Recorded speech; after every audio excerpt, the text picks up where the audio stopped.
It is time for Football at 4. It is powered by the Inside the Birds podcast and brought to you by PropSwap, America's sports betting marketplace. Sell your sports bet, take your profit, find out how at PropSwap.com or download the PropSwap app today. Andrew Dicecco is back. Our division previews continue. Andrew, we're going to take a look at the NFC teams today. We're going to start in the NFC West after looking at the AFC the last 2 weeks here. The NFC West, a very interesting one. San Francisco, L.A., Arizona, and, of course, the Seattle Seahawks will be the four teams we look at today. So, Andrew, let's dive right into Arizona. Kind of an interesting team here. This is a team that is kind of on the way up, I guess. Kyler Murray was included on Monday in the list of the top 10 quarterbacks in football. Number 10 was Kyler Murray. Do you concur with where Murray landed on that list? I actually think he's just outside the top 10. I think by the end of this season, he will be considered a top 10 quarterback. You'd like to see him be a little bit more consistent throwing the football, be able to win games with his arm and not so much with his legs. He does have a couple veteran wide receivers to work with this season. He's got DeAndre Hopkins, but he also has A.J. Green to work with, of course, that they just added him. So he's looking to have a career resurgence here. They have Andy Isabella, who was a smaller type of slot receiver, but he offers big playability, been very underutilized during his first couple of seasons in the NFL. So he adds another dimension to their pass attack. And Christian Kirk still there is a very solid possession receiver that can certainly knows how to break free and break tackles and can be explosive in the open field. So they have some guys there. Their offensive line, they have Rodney Hudson. You have a Kelvin Beachum, Brian Winters that they added last offseason. He's a guard. So they have – it's not as bad as it used to be, a patchwork offensive line, but it's still nothing too – it's nothing great. He still doesn't have the best protection in front of him. So he's going to have to learn how to get rid of the football and not always try to play hero ball, so to speak, and take off with his legs. Murray, obviously a dynamic talent as a runner and a thrower. You mentioned the weapons. DeAndre Hopkins was awesome last year. We'll see what Green has left in the tank. What about Edmonds and Connor, the running back tandem there? This is the position they traded, last year. They tried to get Hopkins in. Obviously, it was a big move for them, but Johnson was their back. He really it wasn't very good for them the year before. They haven't been able to really find that running back. Yeah, and it's interesting because they have, in theory, Mike, they have a 1-2 punch, a thunder and lightning approach with James Conner and Chase Edmonds. James Conner has really struggled with injuries in past years. He, at one point, looked like he was set to emerge, but it never really transpired. And you wonder with the shelf life of running backs if he was just a flash in the pan. And this is what you're going to see, a plodding running back with injury issues. And you hope that's not the case if you're a Cardinals fan, because Chase Edmonds is a undersized scat back that is not equipped to shoulder the lion's share of the carries. He's more of a pass-catching specialist that can play well in spurts, but not necessarily someone you want to lean on for a long period of time. This offense should be fun, and obviously Murray makes it all go. Hopkins, great. You mentioned the offensive line. Over on defense, they added some pieces. J.J. Watt is in. Chandler Jones already good. They drafted Zaven Collins here. This is a team that has Budda Baker, Malcolm Butler. They've got some talent on this side of the ball. Yeah, they sure do, and I really like their young pieces on the defensive line that I think are set to explode. Zach Allen, the defensive end. My guy Michael Dogby from Temple is a player who has he offers defensive tackle and defensive end versatility. He's added some weight to his frame. He's very strong at the point of attack. I think he's going to see more snaps this season. Chandler Jones is one of the more underrated pass rushers in football. So he is someone that they can look to provide consistent pass rush. Also, Marcus Golden is someone who is quietly put together a very consistent career over the past 3 or 4 years. So he's someone there. And then Zaven Collins, the linebacker, of course, from Tulsa, the bigger, more of a 3-4 type of linebacker, I would say. He actually moves pretty well for being 265 pounds. He moves very well laterally. But one thing that really stuck out to me when I was kind of looking at him during the draft process is he's not necessarily someone that can regularly get off of blocks, which is a little concerning when you consider how big he is. So that's something to look for there. But, I mean, you have to really like what they've assembled there. Buda Baker is one of my favorite defensive backs in football because he's like a Swiss Army knife, can play safety, corner, whatever you need him to do, he can do. He's a fantastic blitzer. So, I mean, and then Byron Murphy he was a second-round pick, I believe, in 2019. He's a good nickel corner. So they have some pieces there, and they have the offensive firepower. Now it's going to be, can Kyler Murray do enough to sort of elevate the offense and balance out what they have on defense? Yeah, Jordan Hicks also there. We'll see what they end up doing with him. His name has been mentioned in some trade conversation because of Isaiah Simmons. I totally forgot about Isaiah Simmons. Yep, and because of the fact that they've drafted linebackers that have pushed Hicks kind of out. Right. All right, let's go over to L.A.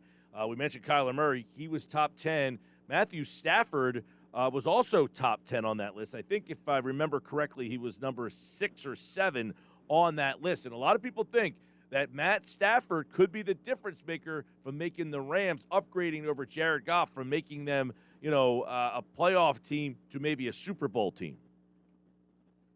And I like that you said that it is an upgrade. It's a clear upgrade.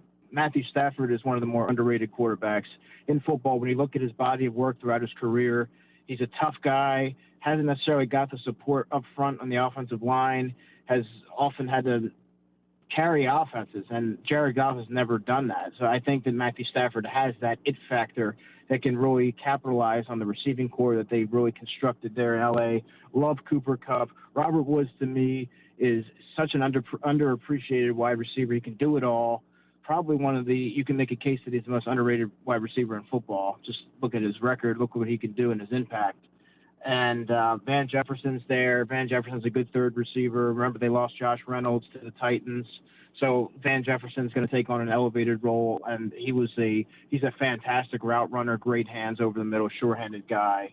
Tyler Higbee is a tight end. Tyler Higbee has been very inconsistent. I think he gave Nate Gary fits when the Eagles played them, go figure, but he's someone that I think will be utilized a lot more with Matthew Stafford at the helm than when Jared Goff took the reins there. So, and Cam Akers, I think, is going to be one of the bigger breakout stars of this 2021 season at running back. Yeah, and Darrell Henderson's another guy who doesn't get a lot of fanfare, but he's a good one. You mentioned Cooper Kupp. They got Deshaun Jackson out there now. I'm interested to see if they get a healthy version of Deshaun Jackson.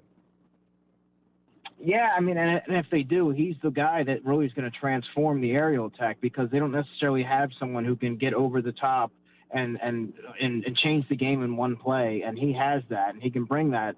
So you wonder if they're just going to kind of have him on a snap count and try to preserve him because he could be a difference maker when you look at how closely contested some of these teams are in the NFC West. Yep, it should be an interesting offense now with Stafford as opposed to Goff on the Rams' offensive side of the ball. Their defense, Aaron Donald, obviously it starts there. And then, obviously Jalen Ramsey, he's the best corner in football. So they have the best guy up front. They have the best guy on the corner. But they've got some other guys that don't get enough play because of the fact that they play with Donald and Ramsey. Yeah, A'Shaun Robinson's a solid player. And Sebastian Joseph Day is another he's a powerful interior lineman that, like you said, he's not necessarily a household name, but these guys are quietly getting the job done, and they are the beneficiaries of the double teams that Aaron Donald sees. So those are guys that I like. I like Micah Kiser at linebacker. Troy Reeder was a player who I had a chance to see his pro day at Delaware. A really nice story, undrafted free agent, and he's a starting inside linebacker for them. Doesn't run particularly well, so you wonder about the athleticism on that second level. I think that could be a little bit of cause for concern. But then on the back end, I mean, you have the best cornerback in football in Jalen Ramsey. Also, John Johnson is going to be the safety that they had is going to be a big loss for them, and I think they're really going to feel that. But they have Taylor Rapp. Let's not forget who they drafted in that safety-heavy draft of 2019. So. I like it. It'll be interesting to see how this shakes out. Yeah, I totally agree. I think this Rams team with the upgraded quarterback is going to definitely be one to watch in that NFC West. Let's go to a team in San Francisco. They went to the Super Bowl 2 years ago, and injuries just absolutely wrecked them last year. This team's healthy, but Jimmy Garoppolo, Trey Lance, I guess that will be a huge story to watch. They also have Josh Rosen, a former number 1 first-round pick on that roster, too. Nate Sudfeld is there. So they have a pretty interesting quarterback room. But I think for a team that has some high expectations, the Garoppolo-Lance thing will certainly be something to watch at camp. Yeah, that's going to be one of the biggest storylines of the summer to see what happens because Jimmy Garoppolo's stranglehold on that starting position is tentative at best. Now, do I think he's going to come out of the summer as the starting quarterback? Yeah, I do believe so, but I don't think that he's going to finish the season as the starter. Very inconsistent, has struggled to stay healthy, and really just never took the next step in his progression that many thought that he would. So he kind of holds that offense back, in my opinion, and I really love what they've done at the wide receiver position. I'm a big Deebo Samuel fan. He's what I envision how the Eagles utilizing Jalen Reagor this year. Brandon Ayuk, I mentioned Cam Akers being a breakout player this year. I think Brandon Ayuk is going to be one of the more breakout wide receivers this season. I think Deebo is more of that physical, open field guy. Is going to break tackles, kind of like how Golden Tate really was for the Seahawks early in his heyday before he became banged up. And I think Brandon Ayuk is going to be the more explosive threat that can score from anywhere on the field. So I really love that. And then pair that with George Kittle, who is he struggled with injuries last year, but I think people may forget that he's a top tight end in football that can really work all three levels of the field, and he's a load to bring down after the catch. So they have the guys that can really sort of affect the aerial attack in a big way. So now it's up to Jimmy Garoppolo to elevate that. I don't know that he can do that. Yeah, this is interesting. You mentioned Deebo Samuel, Brandon Ayuk. You mentioned those guys, but the running back, Mostert, they use him very well. They've used their running backs really. I love the way that Shanahan utilizes the speed on his team too. And they also use the fullback there. I mean, they have a variety of weapons. Check, yeah. Yep, they have a variety of weapons. And how they use them. I think Shanahan does such a great job of play design. Yeah, you're right. And Kyle Juszczyk is another huge weapon for them. He's an athletic fullback that can catch the ball well. He can run for some yards. It's a rarity that you see a fullback have that kind of impact in today's NFL, but he has that ability to do so. And running back situation, which you mentioned, they have Raheem Mostert, who is one of the fastest players in the NFL. Get him in open space, and he's going to he's a threat to score anytime he touches the ball. And I really like what he can do. Now, I don't know that he's a volume runner. He's a little bit undersized. I believe he goes maybe about 190, 195. He's someone that I think can maybe play about 10 snaps, can take about 10 touches a game to avoid wearing him down. But Elijah Mitchell is another player who I mentioned on your show, I believe, out of Louisiana Lafayette. He's a rookie. He was taken in the 6th round this year. He is a between-the-tackles thumper, but he can also has enough speed and athleticism to burst it outside and turn the corner and pick up some yards that way. He's not a breakaway threat, but he can kind of complement what you have there, Raheem Mostert. And Wayne Gallman, of course, from the New York Giants, is there as well. But I think Elijah Mitchell gives them a little bit more in the power running game. This is a good offensive line, too. Trent Williams, probably the best tackle in football. Alex Mack, one of the better centers. Laken Tomlinson, another high-regarded McGlinchey. So they're pretty good up front. Yeah, that's the thing. Their offense right now is equipped at every level, with the exception of quarterback. I think that Jimmy Garoppolo holds this offense back. And like I said, I don't think it's going to be very long before you start to see Kyle Shanahan get a little antsy to plug his rookie quarterback in there, and I think Trey Lance will eventually, once he kind of finds his footing and gets used to acclimated to the NFL, the speed of the NFL game. I think you're going to see him get plugged in there, and then you're going to see a very explosive offense. Defensively, too, this is a very good defense. This is a team that made it to the Super Bowl with Garoppolo, and that defense was the reason why. Armstead, Bosa, Warner. They got some high-level names on this side of the ball as well.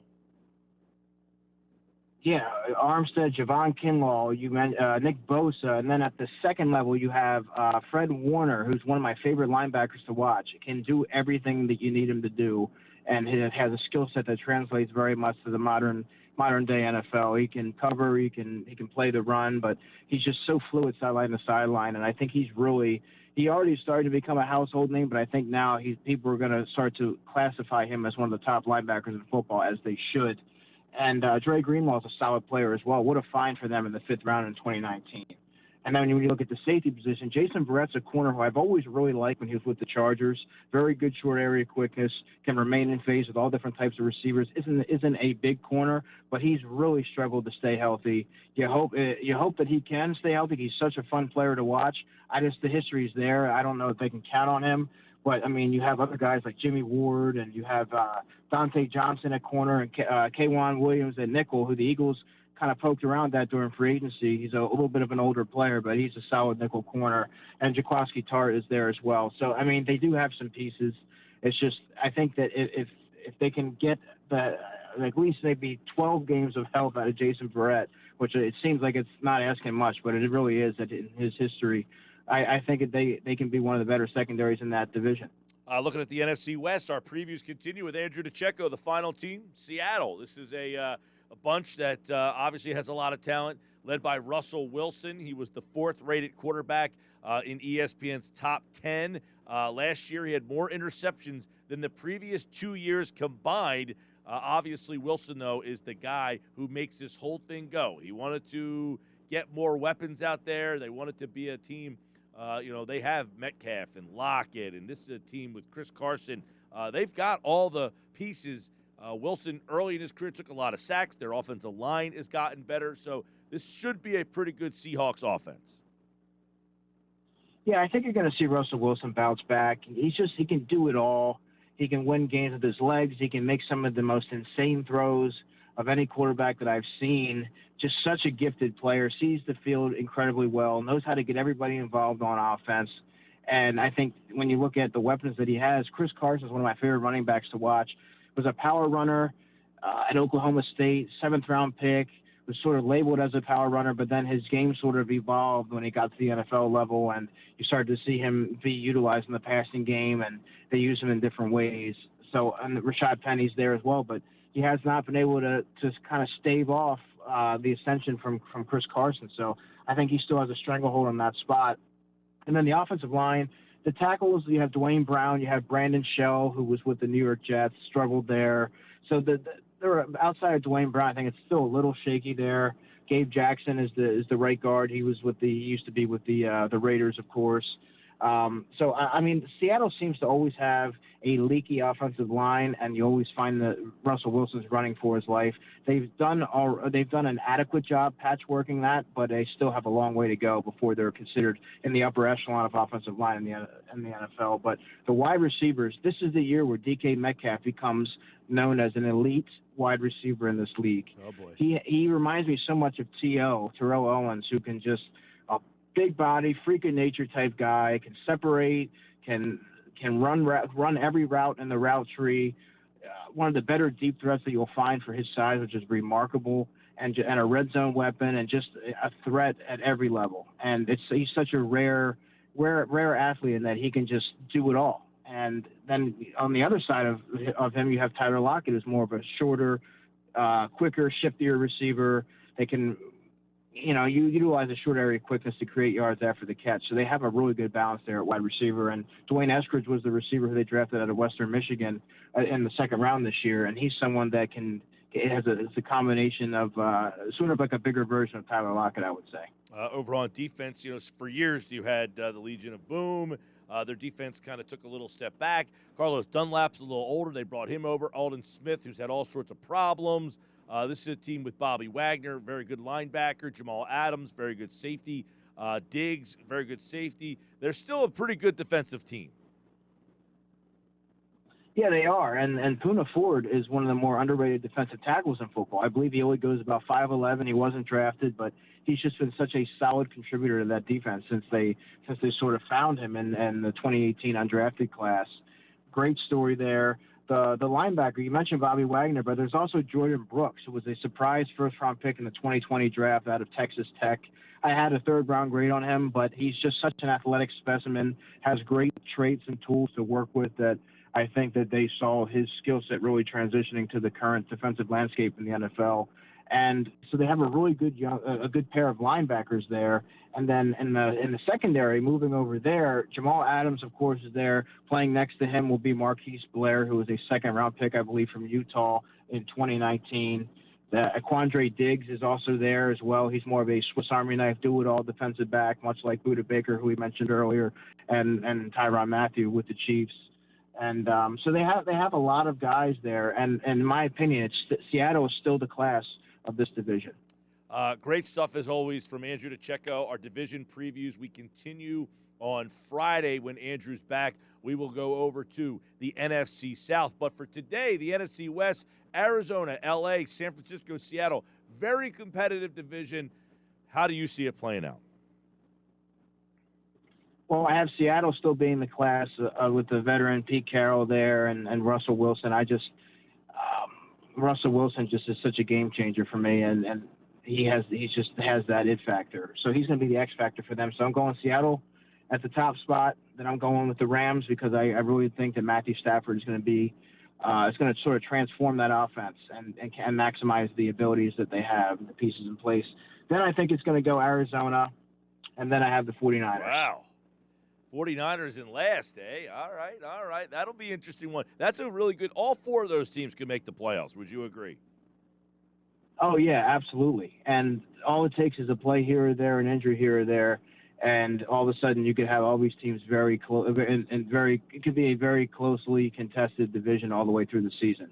We'll keep our eyes on that. And again, we will have the NFC South on Friday when Andrew is back here on the Sports Bash, our division previews. And then next week it'll be the North and the East. And then when Andrew's back, the following Tuesday, the Eagles will open up training camp that Tuesday, and we'll be all over it here for Football at 4. Powered by the Inside the Birds podcast and Andrew Dicecco here. Thanks to our friends at PropSwap. Andrew, thanks so much, man. You got it, Mike. Have a good night. All right, Andrew will be back on Friday, and, of course, we will continue with the previews brought to you by PropSwap, America's sports betting marketplace. Sell your sports bet and take your profit. Find out how at PropSwap.com or download the PropSwap app today. All right, July the 13th. Do you remember events that happened on this day? We will go through those coming up. Plus, Cam Rogers gives you some insight on the British Open, the Open Championship. We missed Cam yesterday, so we'll have Cam on today as he will break down who will win the event, who you should be betting on. We'll take a look at that with Cam Rogers coming up at 4:40 today, plus the PT's in the house, the Derby, the All-Star Game. We'll look back at the Derby, ahead to the All-Star Game. We got all that coming up on the Sports Bash.